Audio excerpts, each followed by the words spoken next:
Hi, it's good to have your company. My name's Simon Smart. You're listening to Life and Faith from the Centre for Public Christianity.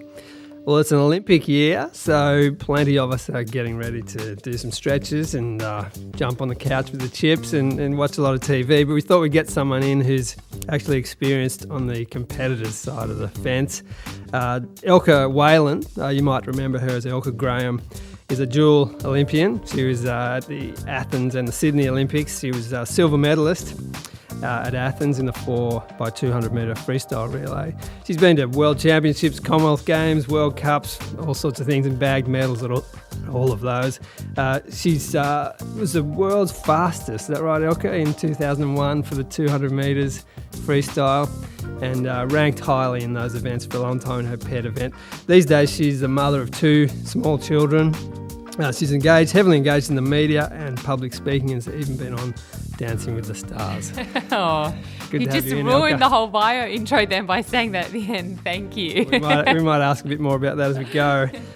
You must get excited, do you, in an Olympic year? Oh, very, very much so. I mean, especially once you're out of the sport as well, meaning you're not competing, the 4 years just goes so fast. So excited that, very, very soon, exactly what you said, everyone will be watching it at crazy times of hours if they want to see it live, and it'll just be saturating the world and the media. It'll be fantastic. Will you go? Because I know your husband's competing. I am. I'm actually going over there to do TV work over there and some writing, so very much so looking forward to doing that.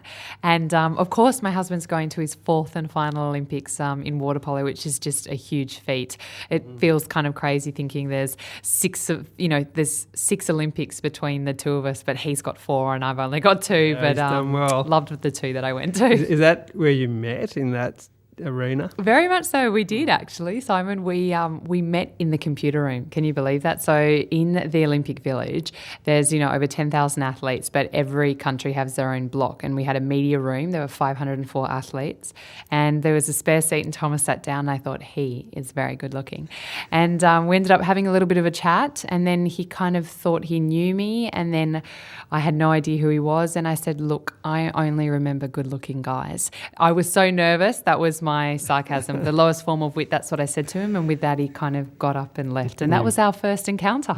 you won his heart somehow with that. Elka, do you miss the thrill of competing? Is there anything that can replace it? I sometimes think of athletes who really, at a very young age, finish that career having had these incredible experiences. Is life afterwards a bit mundane? Certainly not.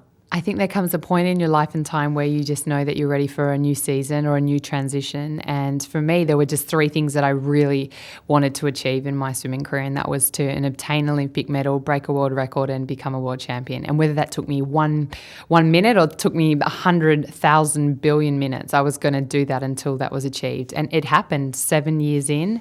And so, I had a great career for 7 years, and I just knew I was ready to move on to the next phase. And, that the thrill of competing, you certainly always will miss, because it's that adrenaline and that's that nervousness and that's that feeling of sickness in your stomach. But the reason you're feeling like that is because you've trained so hard. When you get up on the blocks, you're just waiting to see how fast you're going to swim. Tell us about your swimming life.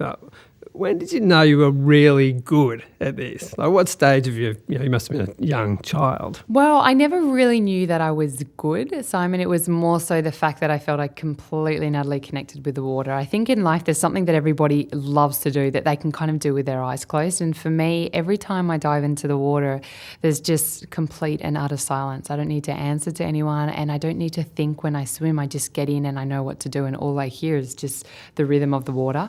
And so I did do swimming from a really early age, and also nippers as well, along with my other brothers and siblings. There's the 6 of us in the family.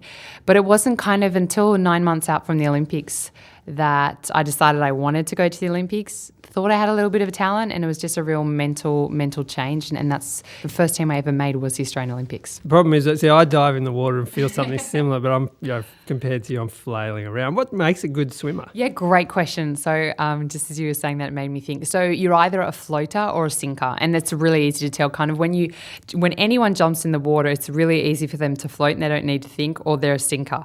Now, I've seen a lot of people dive into the water. Most people are actually floaters, so they do have a general natural ability to be able to swim. But there are a few sinkers that just absolutely struggle. So I think a really big thing when you swim is that a lot of people think that you swim through the water. If you're a good swimmer, you swim through. But if you're a really good swimmer, you should be swimming on top of the water, almost like a boat. You're on the water, but the rudder, you're on top and you're just kind of sailing through. You're listening to Life and Faith from the Centre for Public Christianity. Tell me what your clearest, best memory of your swimming career is. The pinnacle moment of my swimming career would have to be when I was announced in the Australian Olympic team. I mean, here I was a near 18-year-old girl that was just made the cutoff for the final and thought, wow, wouldn't this be amazing if I made it? And to look at someone like Susan O'Neill and be 9 seconds behind her in the 200 freestyle 9 months out, to then drop a second in those 9 months and to finish and be next to her and be announced in the team with the likes of Ian Thorpe, Kieran Perkins, shaking the hands of Dawn Fraser and John Conrads and Murray Rose was incredible. I mean, the stadium at the Sydney Aquatic Centre in Homebush was absolutely packed, and I just remember the next morning waking up and being born and bred a Northern Beaches girl. On the front cover of the Manly Daily was "Our Elka makes the Olympics," and it had nothing to do with the fact that I made the Olympics. It was the fact that they'd claim me as theirs and ours, and it was just an incredible moment. I thought, a goal achieved. Well, great being in your own city, right? That's a rare occurrence. Fabulous for you. Very much so. Tell us about your biggest disappointment. Biggest disappointment. Well, I know for a fact that I'm a very statistic woman, and I know that there are 46 different places around the world that I went home in the hotel room and closed the door and, it really showed my true colours, where there was a lot of crying for races that just didn't happen, or I got too nervous, or I was ranked first and it just didn't happen, or I felt fantastic in the warm-up and then I just dived in and just felt like lead. And as they often say in swimming, it's like the grand piano falling on you, and you would replay that event over and over. And one of the great things about sport and swimming is it takes you around the world, which is fantastic. But also one of the hard things is often the places you are in the world, it's the opposite time zone to your parents. So being young, I couldn't ring my parents at 2 or 3 in the morning, although my mum would say, of course you can ring me at any time, and, share that disappointment with them. And I think it's the real moments like that really test your faith and your character and who you are in those moments. And I remember my coach would always say, okay, no matter what happens, breathe through your ears. You never want anyone to see, how you're really feeling in the race. Go home. Once you close that door, get upset, get angry. But the next morning, you have to walk out like a champion again, because you need to compete in another race. And a real champion is someone who can just put behind the day that happened and then get up and go again. So, yeah, there are some really tough moments of being ranked number 1 in the world and ended up coming second, which is, to a lot of people, it's still really great, but when you rank number 1, you still want to be able to hold that title and touch that wall first. You've had other setbacks. You had a heart scare, of all things. Tell us about that. Yeah, I mean, I was swimming in June, just before the 2003 World Champs, the fittest and leanest I'd been, and pumping out some great times. And after one session, I just felt a little bit dizzy. We just put that down to maybe not drinking enough water. And then it happened a couple of weeks later. And then the third time it happened, I literally blanked out and was unconscious and ended up in hospital for a month, where they found I had a heart arrhythmia. So we had a couple of tests and then ended up having an operation, and was told I couldn't go to the 2003 World Championships. So to have someone that you don't know, or a doctor or nurse, tell you that you can't ever swim again and that you're not going to, the World Championships a year out before the Olympics was devastating. What's even more devastating was reading a Sunday paper saying that Elka Graham had willingly pulled out of the Australian team when I hadn't. It was just more so, obviously them covering themselves and insurance-wise. So I didn't really like that answer. So I sought a second opinion, and after that month, then the doctor gave me the all clear and put an appeal in, and ended up going over to Barcelona and winning 3 medals. So I'm kind of glad I stuck with my instincts and went along with it. Yeah, and you cleared that problem up, presumably? Very much so. I mean, I do have a heart arrhythmia, and I'm always going to have to be aware of it. I think a lot of people do, and they might not know about it. And, there's quite a few things that I can't have. A lot of things I don't want to have, like excessive amounts of alcohol, smoking, drugs, sleeping tablets, a lot of caffeine. So I'm always really careful kind of with what I have. And I'm a pretty excitable person, so I don't often need a lot of coffee.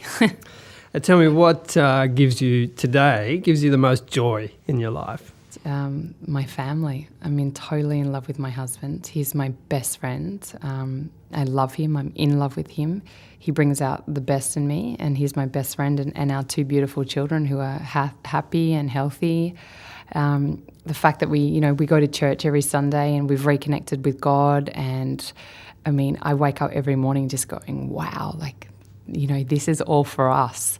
He's given this all to us, and I just love the fact of meeting new people and forming relationships, encouraging people, empowering people, and just waking up every morning. I get excited like a little toddler. Like, what is the day going to bring in store? Yeah. It's the greatest joy. I love life. Well, you mentioned your faith. Where does Christian faith fit into all this, and how long has that been part of your life? Yeah, sure. I was going to Sunday school like a lot of people were, I'm sure, when they were younger, and then you get to that, pivotal between 13 and 15 years of age where you kind of, not that you become too cool, but other things take over like nippers or sport, and kind of drifted. I always still had God in my heart.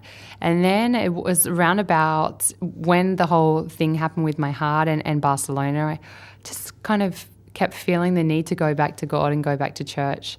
And so I did, and I've never really looked back. And I go to Christian City Church, C3 at Oxford Falls, and absolutely love it. And my husband goes, and obviously our children as well. Sometimes I think kids' church is way more fun. I just reconnected, and my life has never been the same. And I'm a different person because of it as well.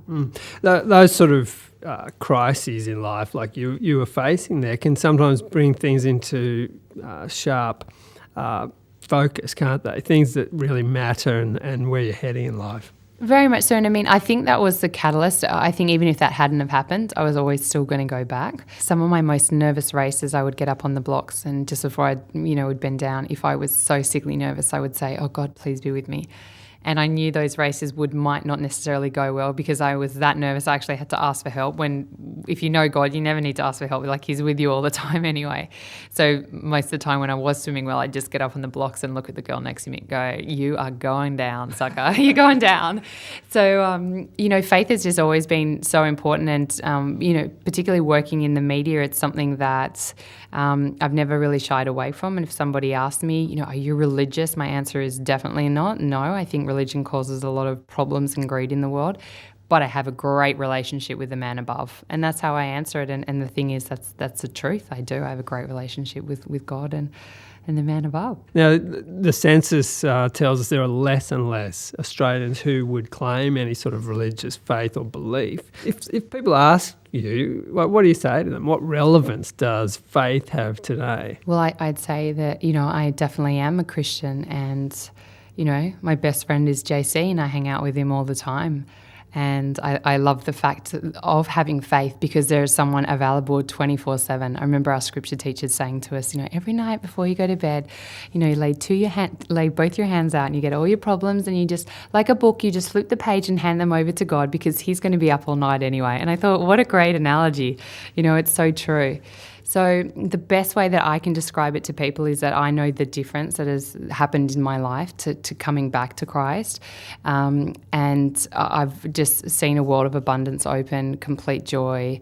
I'm just happy just being. I'm not like so many people are in the world of being a human doing. We are human beings, so there's nothing wrong with just being and just enjoying what you've been given. Charity work, something you've been able to do a lot of. Bono from U2 once said there's nothing worse than a celebrity with a cause, right? But you can do some good, can't you, with having a bit of a profile? Very much so. Putting your name to something that you believe in as well is something huge, and I've always been really careful with what I put my name towards, as long as it's something that's positive and uplifting and empowering and inspiring, then definitely. So working in the media is a lot of fun because, everybody has different agendas, and a lot of people, are out for one thing. But I just love the fact that God's put me in this position, and when He's ready to move me on to something else, well then, I'm ready to move on to something else. And one final question: what would you like people to most remember you for? Wow, my gosh, am I dying? To be someone that, is inspiring and bringing out the best in people. I think, the biggest thing that lacks today in this world is self-confidence for people, and people really need to understand just how amazing and beautiful they are, and they need the right dream team around them to see that. Well, you've inspired me to get back in the pool, Elka.